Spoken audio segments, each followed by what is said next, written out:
Talk about a lot in my episodes about markers that are stone, markers that are made to last, and the markers that due to the material and where they are just don't last. And so here in the West, I see this all the time.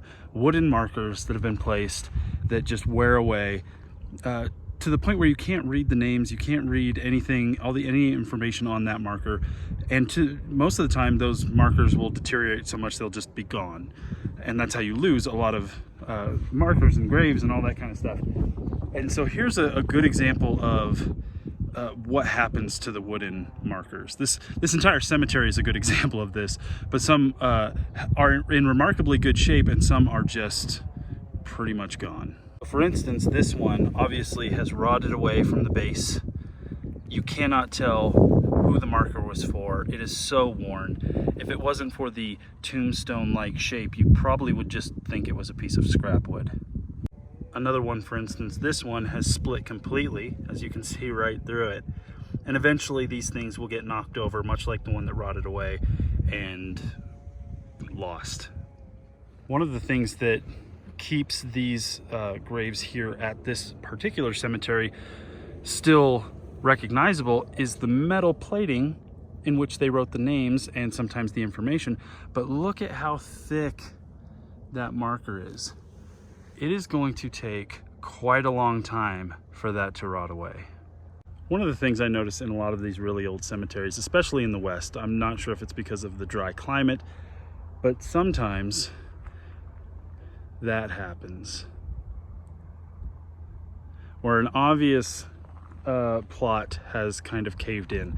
It could be from a few different things, but most of the time it's because the casket, the box that the person was buried in, finally rotted away. The weight of the earth caves in and it leaves quite a depression. That's the biggest depression I've ever seen in a cemetery, though. So there are a bunch of children's graves in the cemetery, as with every cemetery you go to.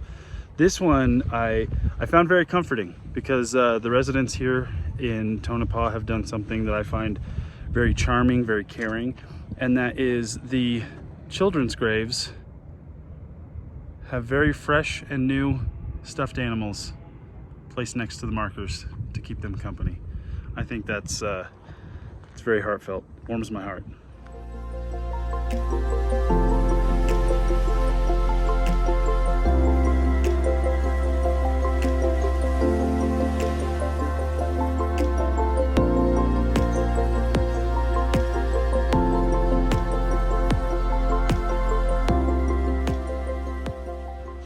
So one of the things that brought me back to this cemetery is that it was for the first time here that I encountered a cemetery that on the markers they would tell you, for the most part, on quite a few of them, how that person passed away. Generally, I had never seen that before. You get the birth date, you get the date when they passed away, maybe something that tells you what they did for a living. That's about it. It's awesome when you can get more history about the people who are entombed in the cemetery. This place just straight up says, died in a mine fire, died of pneumonia, was murdered, suicide. I've taken a lot of screenshots. I will run through them right now of a lot of the ones I found, but I found that just very fascinating way to kind of commemorate that person's life in this cemetery. Is like, we want to make sure you understand life was hard here and these people passed away through various reasons.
So lastly, what I want to talk about is a marker that's probably the most famous one here, and that is the marker for Big Bill. Big Bill was a miner here back in the day, and he worked inside of the Belmont mine. The Belmont mine was one of the bigger mines here, and one morning it caught on fire. Now, when it caught on fire, there were men down there working.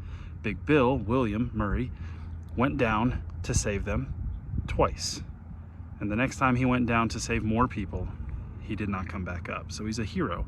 He saved as many people as he could in a devastating fire that killed many more. But his marker is here. It is probably the most visited here. And as a hero, he should be remembered. William F. Murray, age 28, died in the Belmont fire while saving others.